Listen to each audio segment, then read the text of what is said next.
Here it is, folks, the final 10 of my top 25 favorite Rugrats episodes. At number 10, we have Ghost Stories, which is a crossover episode between Our Real Monsters and Rugrats. The premise of the story starts out pretty fine. I mean, with the babies, plus Dill and Angelica, enjoying like a sort of a campfire, trip in their room, roasting marshmallows and even telling creepy stories, in which Chucky is the main protagonist. He enters this creepy-ass mansion, and then he is encountered by two strange figures. One is Phil, who's dressed up as Gomez Addams from the Addams Family, and Lil, who's dressed up as this gothic French maid. And then they go upstairs via, giant green worm, and then they encounter Tommy, who is basically Casper the Friendly Ghost in this version. And then Angelica, who is Wendy the Witch, albeit bitchier and meaner and more antagonistic. But the biggest highlight of this episode is seeing the characters, albeit the main characters of All Real Monsters, Ickis, Crumb, and Oblina, sitting on a couch watching television, and then they scream when it came to Tommy's and his friend's presence. Now, for those of you who don't know, Ickis was voiced by Charlie Adler, who was very well known for a huge variety of works, and whether it be on Disney or Nickelodeon or Cartoon Network, and especially kind of infamous when it came to his voice roles on Cow and Chicken. And then you have David Eccles, who voiced Crumb, and then Christine Cavanaugh, who voiced Oblina, who also shared Chucky's voice actress. So that's pretty much interesting. And then Angelica decides to finish the babies off once and for all by gathering her army of monsters. Tommy says that they can't eat them, and then Ickis nonchalantly says, "Why not?" And, they basically state that there's chocolate pudding downstairs for the monsters. They agree, and then they decide to have a little bit of a ball with the chocolate pudding. And then Angelica is quite disappointed, and then the monsters come back up to her and threaten to scare her. And Angelica runs off. So overall, this was definitely the most fun that I've had with this crossover episode, especially when Our Real Monsters and Rugrats are concerned. Probably two of the most favorite shows that Klasky Csupo has ever produced. The third one being As Told by Ginger, which is kind of a shame because instead of getting a crossover movie or even a crossover episode with Rugrats and Our Real Monsters, we get one in the movie version in which there is a crossover between the Wild Thornberrys and the Rugrats. Believe me, I will get to that sooner or later. But still, this crossover episode between Our Real Monsters and Rugrats was just charming, and it was just a lot of fun to watch. At number 9, we have Showdown at Teeter-Totter Gulch, in which Grandpa Lou takes Chucky and Tommy to a cowboy-themed playground, and then they meet a new friend by the name of Belina, who treats them really well with hospitality, offering them apple juice to drink. But that fateful hour comes when Prudence, the junk food kid, comes over. And the junk food kid basically starts wailing it on the kids, branding Chucky with her chocolate bar, and humiliating Tommy by placing an icy on his buttocks, and the final straw, blowing bubblegum into Belinda's golden tresses. And I thought it was just one of the most traumatizing scenes that I've watched, because poor Belinda, who was also voiced by Kath Soucie, was a very pretty little thing. And there was Prudence, who was voiced by Nancy Cartwright, aka Chucky's second voice actress, aka Bart Simpson from The Simpsons, pretty much wailed it out on poor Belinda, resulting in Belinda's mom, who is unseen in this episode, to cut off the gum-infested hair, and poor Belinda is still traumatized of that event. So, this leads Tommy to thinking that maybe the best thing he should do is stand up to the bully. And believe me when I say that we get one of my most favorite scenes in which it's the showdown itself. Prudence has all her weapons prepared, and so does Tommy. And Tommy decides that the best thing to do is fight fire with fire, and when Prudence blows a huge bubble to him, Tommy bursts it with a candy cane, leaving poor Prudence to wail and wail and wail like a banshee until her mother comes along and decides that they should, take good care of that hair. And basically give her carrots to eat the very next day, and Prudence starts to become very friendly towards Belinda, Chucky, and Tommy, leading with one of my most favorite scenes as well, which is Tommy's closing monologue, in which Tommy goes Clint Eastwood with the eyes and the way he speaks. And I thought it was just, not just adorable, but I thought it was just badass as well, because, it was actually kind of fun watching Tommy act like Clint Eastwood. So overall, this episode was very exciting, and it definitely had a sense of danger going along, but it was just a lot of fun. At number 8, we have a tie between the Santa Experience and Babies in Toyland. Both of these are Christmas episodes that I've also looked back on in my look back video that I made about 7 months ago when I was in Toronto. And if you don't know those already, then here's the short version. Basically, with the Santa Experience, Angelica has to change her ways in order to be good because bad kids usually get cold for Christmas. So she does her very best in order to be a good little girl for Christmas.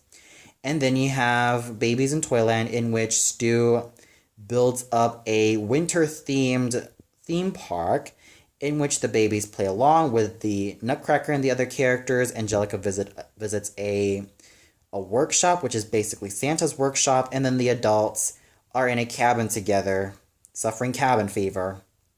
So overall, these two Christmas specials left a warm, fuzzy feeling in my heart. Though, like I said before, I had to pick Babies in Toyland because it was slightly more exciting and it was just slightly more thrilling and just a lot of fun. But even though the Santa Experience was also warm and fuzzy as well, I had to pick Babies in Toyland because there was a lot more danger involved, especially when it came to the sequences involved. It was just a lot more exciting and thrilling. So overall, these are two Christmas specials that you do not want to miss, and you can even watch those on Christmas and have that warm, fuzzy feeling inside, especially when you watch those two. At number 7, you have The Box, in which Stu brings in a Kitty Carnival tool set to make for Tommy, but Tommy is not really interested with that. He's more interested in the box itself. So basically, Tommy uses the box as a race car, but decides that, or basically Didi decides that they should just take Tommy out of the box, and Stu decides to give the box to Chaz, and then Chucky then uses the box as a spaceship, encountering all types of aliens, and even that of his commander father, who calls him out, and then Chaz gives the box to Betty. Lil and Phil are arguing of what to use with the box. Lil wants to use it as a cave, but Phil wants to use it as a sort of house. So the babies have a lot of fun with this new box and using their imaginations. Angelica comes in to ruin the fun as usual, break up the box, and then, the babies decide to use the remains of this box in order to make something special as well. The one thing I remember is that Tommy uses the remains of the box as sort of like a tribal mask, which I thought was just a lot of fun. And then the episode ends with Angelica not understanding what just happened, and then a huge box comes tumbling down on her. So overall, this is definitely a precursor episode to a similar episode that starred SpongeBob SquarePants, in which SpongeBob and Patrick find a box, and Squidward hears a lot of noise coming out of his house, and then find out, okay, that was basically SpongeBob and Patrick in this box. And Squidward tries it out, but he ends up getting thrown into the city dump. So it's no surprise why this episode from SpongeBob is basically an inspiration from the Rugrats episode, The Box. It was definitely a lot of fun, as you could really see these kids using their imagination, which is pretty much the core theme of the show. Babies using their imagination to see the world around them and how they see it, and, well, it was just what adds to the great charm that makes this show that watchable. And it's all reflected in The Box. At number 6, we have Meet the Carmichaels, which is basically the debut episode of Susie Carmichael, voiced by Cree Summer, who also voiced Abby and Cree Lincoln from Codename Kids Next Door, Chloe from Sabrina the Animated Series, Penny from Inspector Gadget, and Kita from Atlantis the Lost Empire. And what do I have to say about Susie? I have to say that she's a really, fun character, even though I forgot to talk about her in my characters list in my Rugrats review. But it's safe to say that Susie is a very fun and very nice character, even though she's mostly the anti-Angelica. But still, her character is just so much fun, and it's just a fun experience watching her on screen every single time. So we get introduced to the Carmichaels, who are moving next door, across the Pickles house, and then we see that the father, Randy Carmichael, is the creator of the Dummy Bears, which is a very well-known kids program in the Rugrats universe, and the one that Stu is basically a huge fan of. So he proceeds to, butter up Randy, and Randy is kind of unfazed with Stu's antics, but at least Didi and Lucy are getting along really well and sharing a sort of interest when it comes to the culinary arts, especially since that Lucy has been receiving a lot of Jell-O from other new neighbors with different themes. For example, an Irish guy gives her a 4-leaf clover Jell-O, which I could presume is lime flavored, which is why it has a green color. Betty gives her a dumbbell Jell-O, probably either peach or orange flavored. Another guy gives her a moldy looking Jell-O. And then we get to Lucy's Jell-O, which is so appetizing that I wanted just to jump into the screen and just ask really politely, can I please have a slice? And hopefully to get some, because my gosh, just looking at that Jell-O, the one that Lucy made for the Cordon Bleu, if you don't know, it's the one that is red, white, and blue. I thought it looked very appetizing. It was just pretty much food porn for me. So yeah, basically, Didi and Lucy are hitting it off well, especially with Susie and Tommy. Susie comes in the episode crying her poor little eyes out, wailing her poor little voice out, stating that her room is gone. She meets Tommy, and they hit it off well as friends. And, they start to have a very wonderful and very sweet friendship. And, the episode is very sweet, and is definitely a great introduction to yet another favorite character in the show, Susie Carmichael. Her personality may not be anything that's deep, because she's basically the anti-Angelica, but what more can I say about Susie? She was definitely a lot of fun, and this was definitely a great introduction episode to her, especially to that of her family as well. She has an older sister, Elisa, and 2 older brothers by the name of Edwin and Buster. So overall, like I said, a great introductory episode to another favorite character of mine in Rugrats, and one that I enjoy watching to this very day. At number 5, we have a tie between Game Show Didi and King 10 Pin. Now, the reason why I put these two together is that these are the adults in Tommy's life that are involved in challenges and how much they have to strive in order to win. Granted, the road for them is not that easy. They're faced with opponents that are better. With Didi's case, she's faced with a self-proclaimed genius. And then with Grandpa Lou, he's faced with other bowlers who are like a lot better than him, and also the fact that there is someone planning to cheat his way to the top. So let's start off with game show Didi.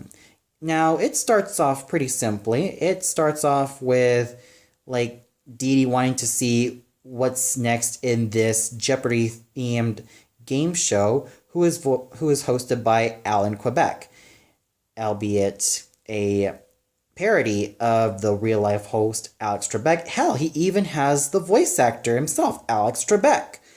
And then they proceed to, well, watch the show and even have the super genius who was voiced by Charles Robert O'Reilly. And, well, he basically voices the self-proclaimed genius. Didi decides that she's willing to accept the challenge.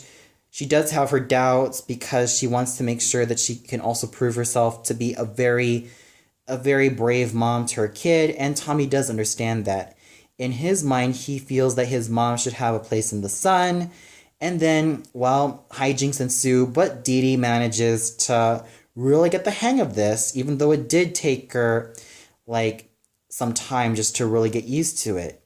And even if the hijinks ensue, she manages to answer the questions accurately and well, and she chooses her own prize, which is the Golden Dalmatian. And, well, she finds her place in the spotlight, leading Tommy to be very happy for his own mother.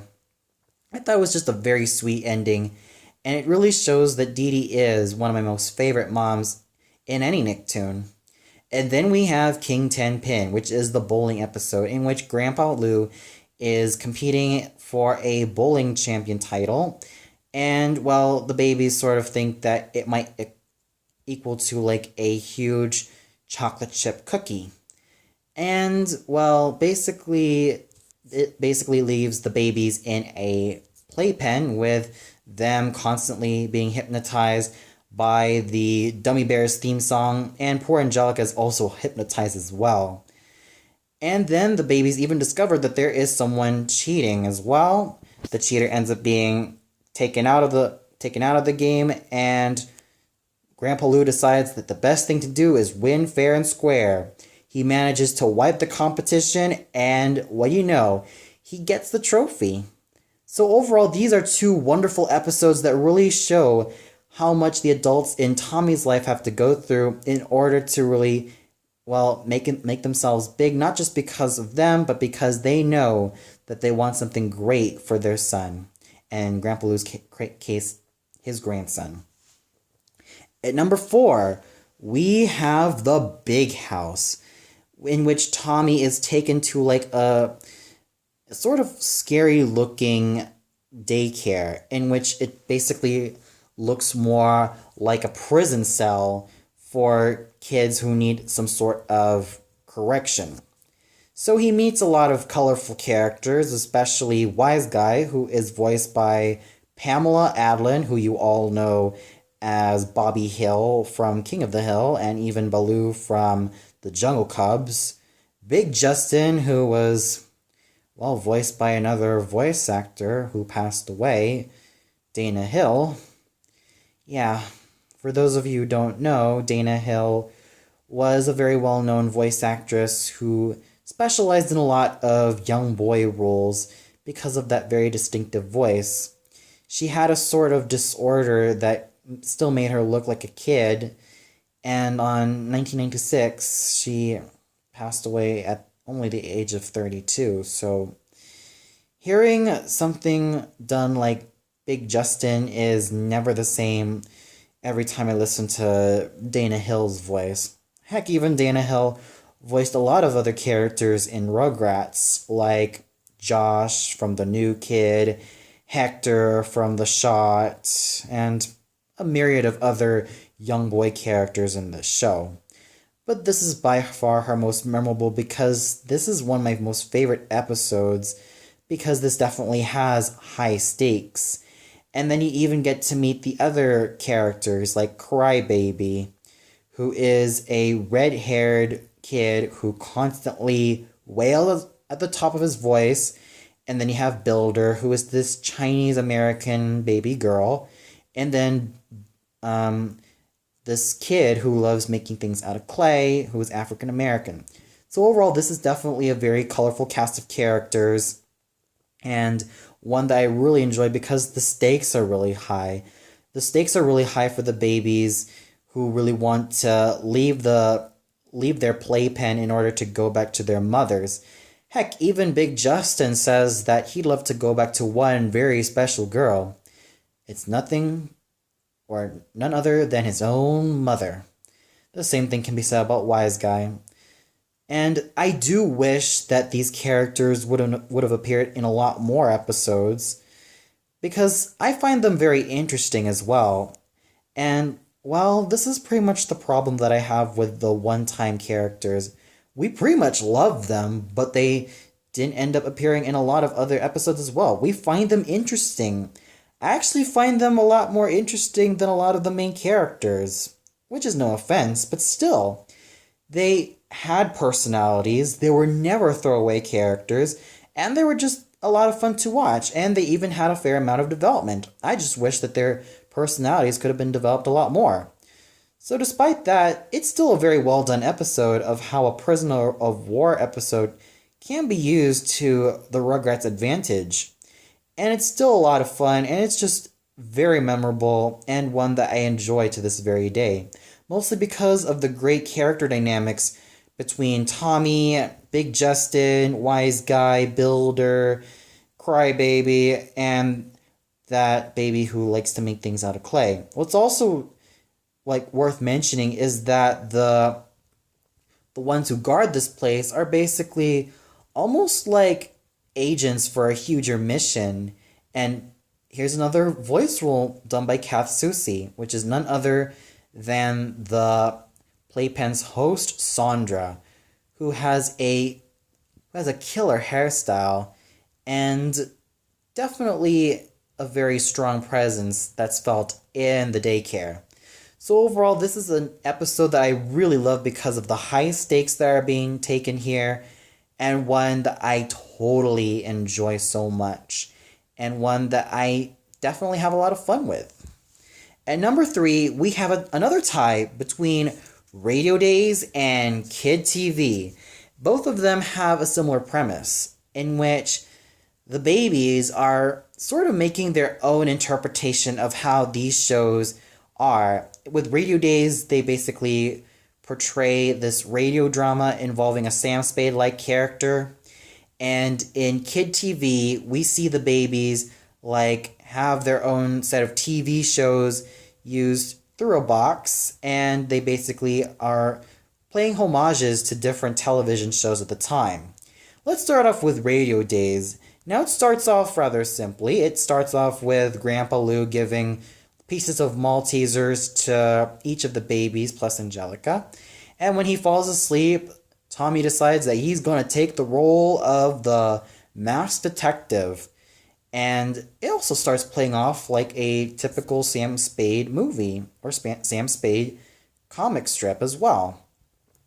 And, well, it all starts off with this innocent victim, running out of Madame Evil's house, played by Angelica, and the victim played by Chucky, and then he delivers the woodchuck, which actually has the Maltesers hidden. And, well, the masked detective decides that, okay, he's gonna stop Madame Evil himself, and then he meets up with one of the cronies, who gives him a sort of strong sleeping powder into his drink.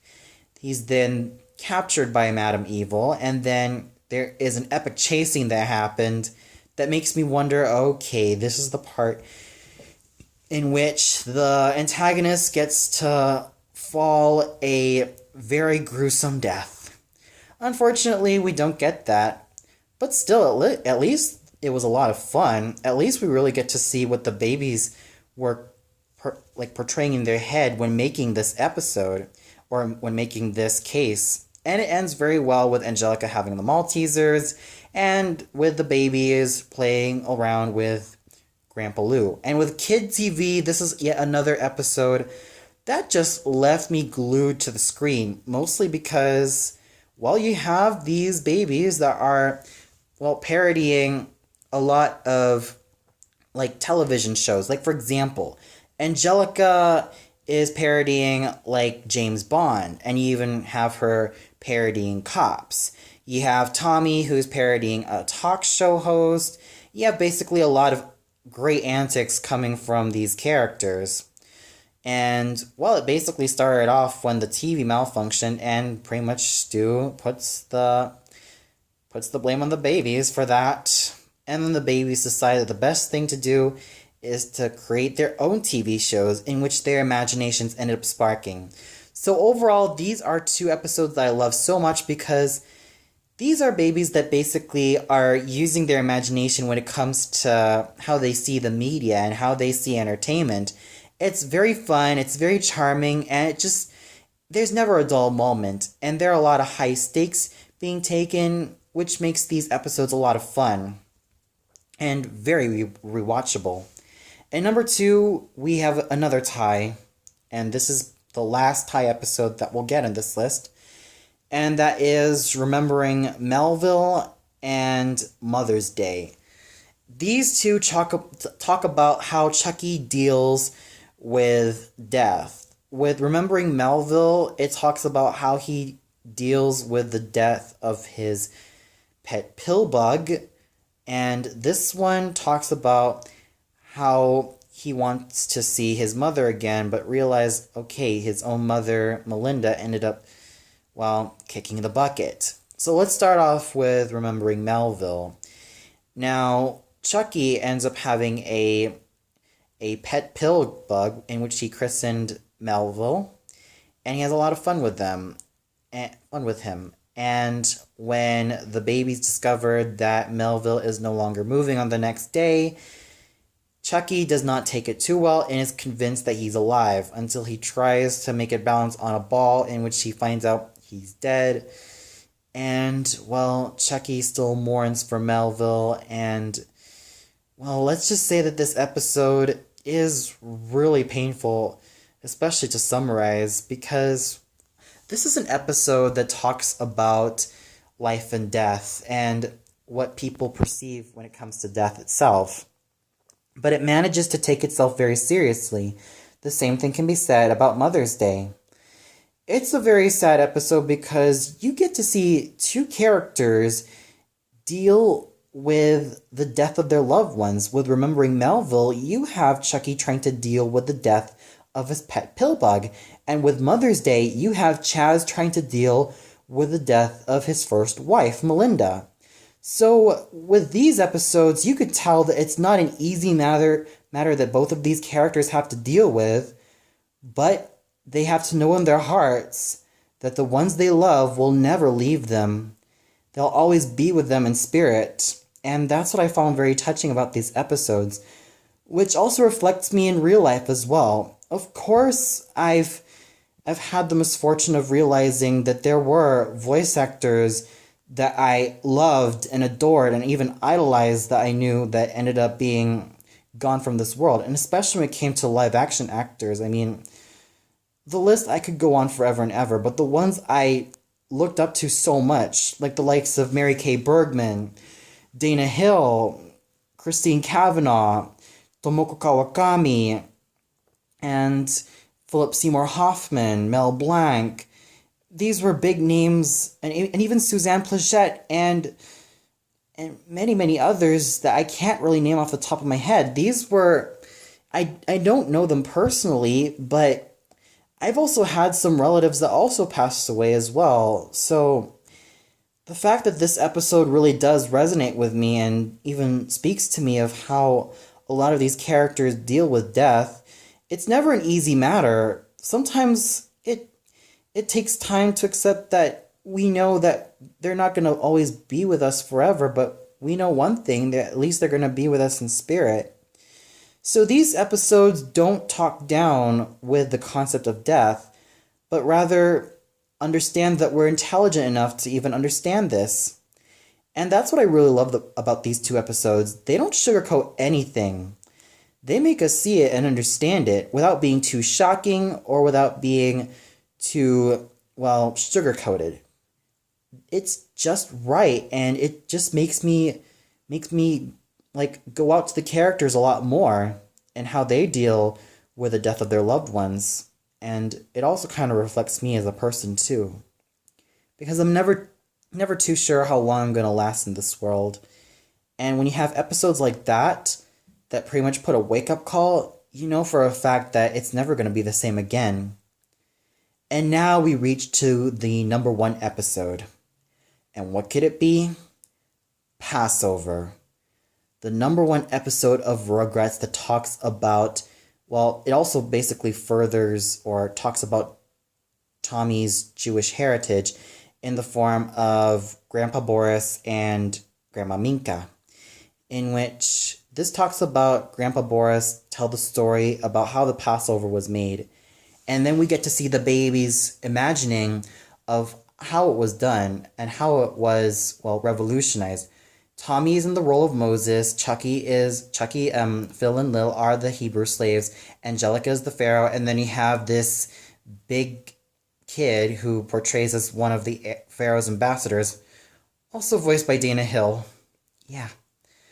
And this episode really resonates with me because this is an episode that is a combination of being funny, serious, dramatic, slice of life, and it's just a huge culmination of things that really makes Rugrats special and that really makes this episode special, even to the point of exploring Tommy's Jewish heritage. And this and Hanukkah really do capture it perfectly. But I picked this episode because this is an episode that is very exciting and just leaves a huge grin on my face and just leaves me, well, thrilled when it came to the execution of this episode. And it's why Passover is number one.